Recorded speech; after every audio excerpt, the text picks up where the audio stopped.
Federal government urges former President Olusegun Obasanjo to stop inflammatory statements.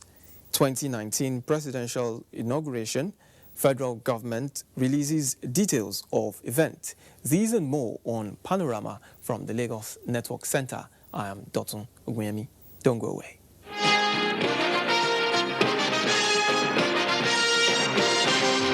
Prompter before.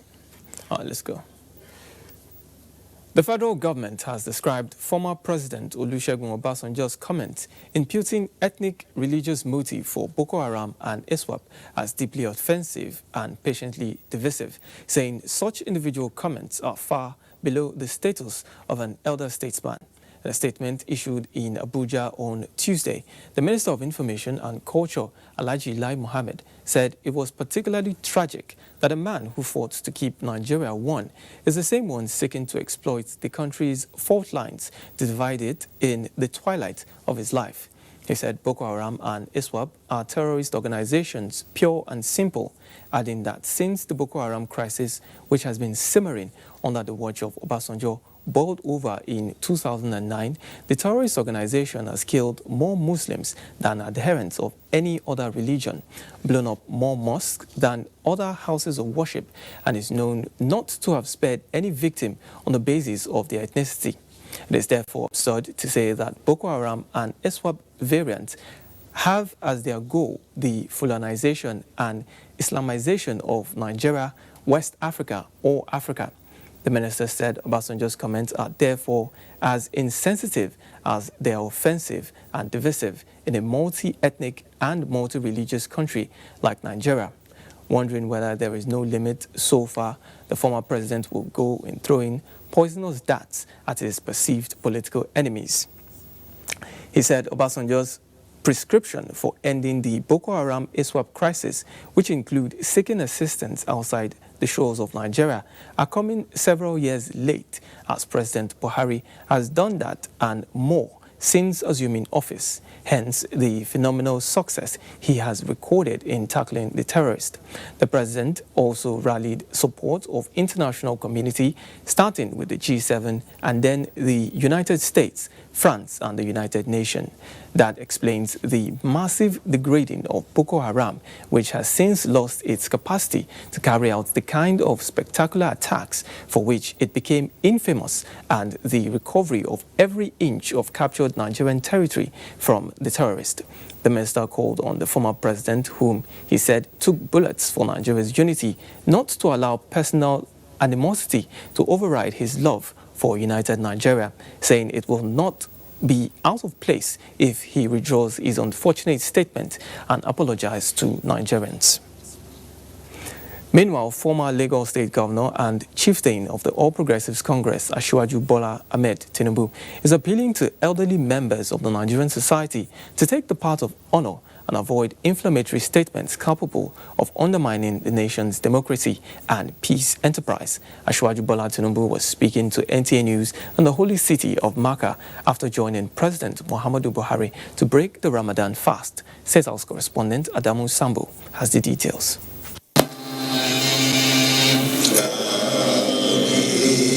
It was a joyous moment of thanksgiving to Allah as the Muslim faithful accomplished another successful and highly rewarding day of Ramadan. Here in the holy city of Makkah, President Muhammadu Buhari was joined by another set of prominent Nigerians for iftar, or breaking of the fast.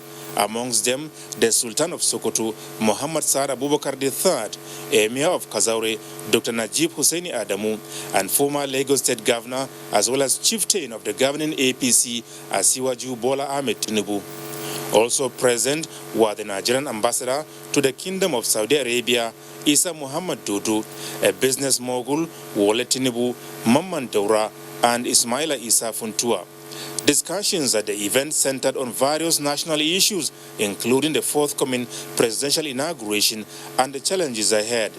Speaking to NTA News, Asiwaju Bola Tinubu appealed to fellow citizens of Nigeria to realize the enormity of the challenges facing the nation and rally around the president towards solving the problems and stabilizing the country. Nigeria must remember one thing, one line. If only to that old national anthem.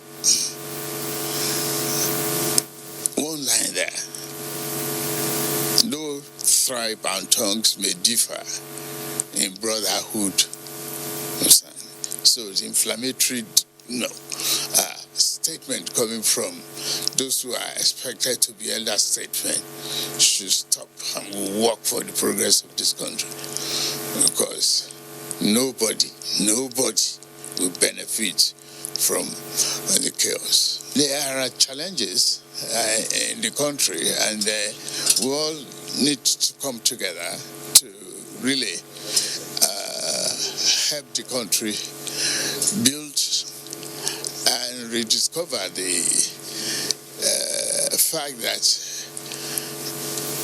this president has worked hard for the country and will continue to do so. The national unity of great importance and the stability to attract foreign investment and continue to move the economy forward. Those are principally, the key pegs of his own agenda. That's, I believe, I know. So that's what we all get together to work on. Asiwaju Bola Ahmed Tinubu took a jibe at the opposition People's Democratic Party for what he called its saucy and destructive statements, but urged Nigerians not to be angry. A traumatic experience of losing an election is what PDP leadership is going through, and you help them to endure the trauma because they've been there before. And if they have done a very strong foundation that will point to a progressive direction, we will find it. Where is it? So don't blame them if they are going through. You have to just have the understanding that they are going through the trauma of a colossal loss of the election. The APC national leader had earlier commended President Muhammadu Buhari for the recognition of June 12 as the nation's Democracy Day. On his part, the Sultan of Sokoto, Muhammad Sara Abubakar III, who pledged his support and cooperation to the Buhari administration, led fervent prayers to Allah for the success of the president's second term of office and for the nation to overcome prevailing challenges.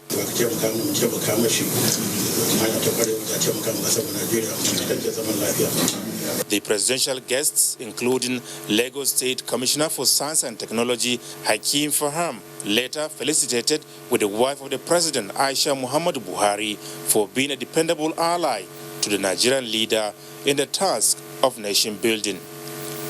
From Mecca, the Kingdom of Saudi Arabia, Adamu Sambo, NTA News. The Federal Executive Council has approved a new import levy for sustainable financing of the nation's membership subscription in the African Union, and the gross domestic product recorded 2.01% growth in the first quarter of 2019. The Council acknowledges this performance as the strongest since 2015. Jide Unifade has the details. The levy, as explained by Minister of Finance Zainab Ahmed, will be charged on imports coming into the country, but with exception.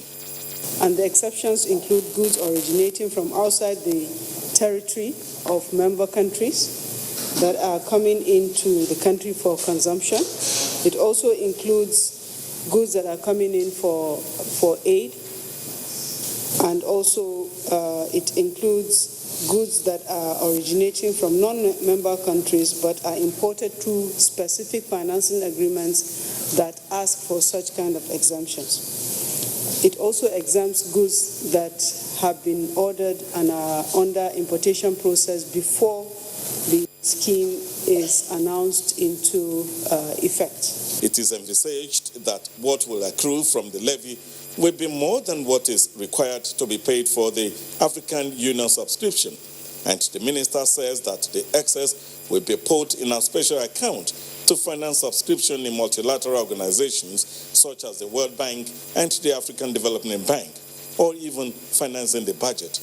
She speaks on the second memo approved for our ministry. Second approval we got today was for the setting up of a steering committee to be chaired by His Excellency the Vice President for the design and implementation of a national single window.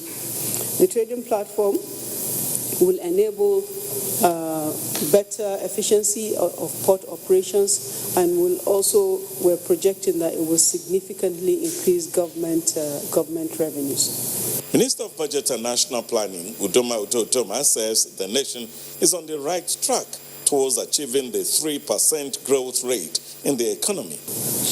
Also, agriculture grew by 3.17%, and this represents the strongest growth in agriculture since the fourth quarter 2017. Our external reserves and our trade balance have also remained healthy over the period, while our exchange rate to the dollar has also been stable. As he explains, the peaceful conduct of the 2019 elections and the re-election of President Muhammadu Buhari will lead to a further boost in economic growth. Under the Next Level agenda, even more initiatives will be rolled out to ensure that growth is faster and even more inclusive, as well as job creating. Topping others and the number of memos approved is the Minister of the Federal Capital Territory, Muhammadu Bello, with 10 memos approved by Council for Infrastructural Development in the FCT. Is for the design of engineering, design and production of tender documents for a 41-kilometer road that is going to link Nyanya through Guruku, Pape, and then to bust out in the outer northern expressway, which is called Murtala Expressway. That is the expressway from the city that goes right through to Zuba. Vice President Yemi Osinbajo presided over the meeting, which lasted for almost 7 hours. A valedictory meeting will hold on Wednesday before the inauguration of a new cabinet. In the State House, Jide Onifade, NT News.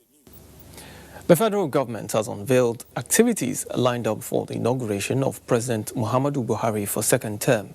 Chairman, Publicity Subcommittee of the main organizing committee, Minister of Information and Culture, Lai Mohammed, made this known at a press briefing in Abuja to flag off the celebrations. Anthony Forsin has the details. The World Press Conference signaled the commencement of activities that will build up to the inauguration on May 29th, while for June 12 Democracy Day celebration, the minister said it will begin on the 7th of June. Lai Mohammed said the events will be low-keyed, explaining that the 2 weeks interval is not feasible for dignitaries to be invited for both events. Therefore, dignitaries have been invited for the June 12 Democracy Day celebration alone. As you will recall, I said at a press conference at the State House on Monday, the 13th of May this year, that the inauguration of President Muhammadu Buhari for a second term on May 29, 2019 will be a low-key affair. I also said a number of the events slated for the inauguration will now be held during the first observance of June 12 as Democracy Day. For now, it is clear that the World Press Conference has set the ball rolling. Tuesday 21st will witness the commencement of a Youth Entrepreneurship Empowerment Summit, while Wednesday 22nd, the Federal Executive Council will hold its valedictory session. On Friday 24th, there will be a special Jumat lecture and prayer. The First Lady's interaction with women will hold on Saturday, May 25th. And on the 26th, there will be a special interdenominational church service. It will be followed on Monday 27th with a Children's Day presidential broadcast. Same day, there will be a Children's Day variety party. The events will be crowned on the 29th with the swearing in of the President and Vice President. This will be followed with a state banquet later in the evening. For June 12 Democracy Day celebration, activities Activities will commence on the 7th of June with a historical exhibition of arts, pictures, among others, which will run all through to June 12. On Sunday, the 9th of June, there will be a youth concert, creative industry and entertainment night. Monday, June 10th, there will be a secondary school exhibition and panel discussion, while June 11 will feature 3 events, namely PMB Oratorical Contest, Anti-Corruption Summit, and First Ladies Commissioning Program in Yola, Adamawa State. June 12 will commence with a parade at Eagle Square and will be wrapped up with a dinner and gala night. When asked to comment on the state of security, given threats being issued by some elements of recent, the minister simply said, I can assure you Nigeria is safe for all the world leaders to come and attend. Thank you. In Abuja, Anthony Forson, NTA News. Many Lagosians were already in the usual early morning traffic on their way to work when the heavens opened and the rain poured on Monday. The consequence was longer hours in traffic, flash flood and damage to personal effects and public utilities. Correspondent Mary Jane Nwaize has the details. Mondays are known for the beginning of business activities. However, today's Monday seemed to be different as a result of the downpour, which disrupted business activities in Lagos. This left many people stranded on the road as vehicles were trapped in traffic in some areas of the state and houses were flooded. Business, economical wise, not so good for a Monday morning shower.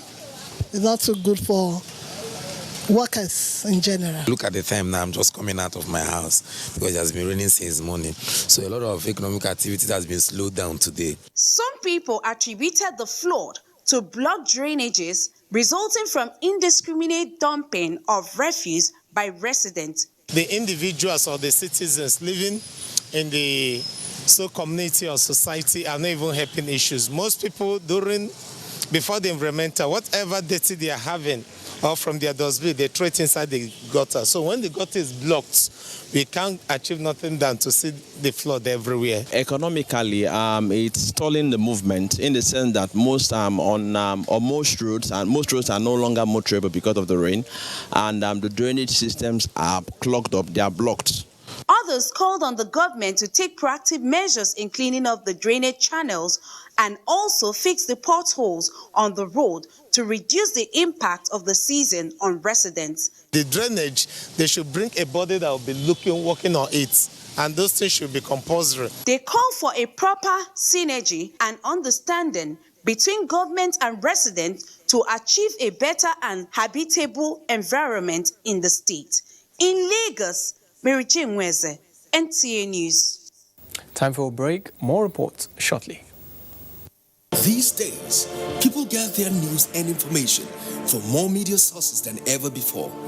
Some of the news and information given are fake, unverified, doctored, and manufactured to create confusion, stir disaffection, and cause disunity. Before you believe or share any news, ask yourself, is this real? Is it from a credible source? Is it verified or verifiable? Fake news is dangerous, whether you do it for fun or for political gains. Real people can get hurt. Fake news, don't create it, don't spread it. This is a public service announcement from NTA.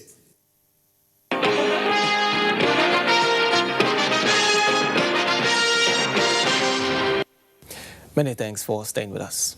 The Accountant General of the Gambia, Mahmoudou Labin Ba, has applauded strategies adopted by the federal government to curb illicit financial flows and misappropriation of funds in the country, saying it will be sustainable for the Gambian economy. He stated this while interacting with key financial stakeholders in Lagos. Abalade Salami reports. The implementation of the Treasury Single Account by the federal government over 2 years has succeeded in saving the country over 45 billion naira monthly on interest. This landmark achievement has therefore continued to attract the interest of other African countries to learn the process of implementation. A team led by the Accountant General of the Republic of the Gambia for over 2 weeks have been interacting with relevant stakeholders on strategies adopted to implement the payment system. The Gambians, just like the rest of Africa discovered that we have made a lot of progress in implementing our TSA, and they were advised by the IMF to come to Nigeria to understudy how we have been able to do it. And for the past 2 weeks, we have been with them and we have been sharing experience with them. And then we thought we should also bring them to Lagos here, especially to meet with key players in the payment system. The anti-corruption fight of the federal government, which has led to the recovery of stolen funds, the team emphasized will equally be introduced into the financial system.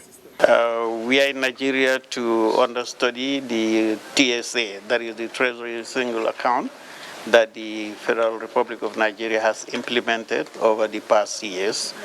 And we learned about the success that Nigeria has registered in this area. And we also have reviewed some literature through the International Monetary Fund, IMF. They had also used Nigeria experience as a case study on their capacity building on PFM, that is Public Financial Management Capacity Building. So we decided to come to Nigeria to learn from the country. In Lagos, Abolade Salami, NTA News. The Nigerian army has taken delivery of weapons to support counter-insurgency operations from the Republic of Slovakia. Dia witnessed the delivery of the weapons at the cargo wing of the Nnamdi Azikiwe International Airport, Abuja. Apart from the tactical strategies required in the ongoing counter-insurgency operations in the northeast, having the needed military hardware and sophisticated weapons to overpower terrorists is what experts say is key to winning the war against terrorism. The federal government, mindful of this, places premium on the acquisition of ammunition for the military. This delivery testifies to this. The equipment which is to be deployed to the front, the Nigerian Army says, will also be used to tackle violent crimes such as banditry, kidnapping, armed robbery, amongst others. This is just part of the renewed commitment of the President Muhammadu Buhari-led administration towards ensuring that the military gets the needed backing to achieve their target goal in the defense of the nation's territorial integrity. From the cargo wing of the Nnamdi Azikiwe International Airport in Abuja, Dia, NT News. The Chief of Army Staff, Lieutenant General Tukur Buratai, has stressed the need for effective tactical operational planning and competence to enhance skills towards tackling security challenges facing the country. Lane Lineke reports that this was at a workshop for commanding officers aimed at sharpening officers' combat readiness. The Nigerian Army over the years has recorded successes in the fight against insurgency and other operations in the 6 geopolitical zones, and as such, they need to consolidate on the gains made so far. This workshop is therefore to enhance the capacity of the Nigerian Army. Chief of Army Staff, who was represented, charged commanding officers to take advantage of the workshop to boost their operational and administrative competencies towards effectively tackling the dynamic situations and challenges which the country is bedeviled with. The successive recorded so far in all our operations and exercises are not without the support of other security agencies, which are highly commendable. The General Officer commanding 81 Division, Major General Sani Yusuf, explained that the training is focusing on key operational planning. It is expected that a series of lectures and discussions throughout this workshop will broaden your horizon, particularly those of you involved in internal security operations. The theme, Enhanced Leadership, prerequisite for the Nigerian Army transformation to meet contemporary challenges, drew participants from the 6 divisions of the Nigerian Army in the southern part of the country. A similar training will also take place for Army divisions in the northern parts of the country. In Lagos, Lynn Lenake, NTA News. Now to sports update with Kene Emabodike. action is set to return in the second round of the National Premier Handball League at Abuja National Stadium Velodrome Tuesday after Monday's rest day. Safety shooters of Federal Road Safety Corps lead the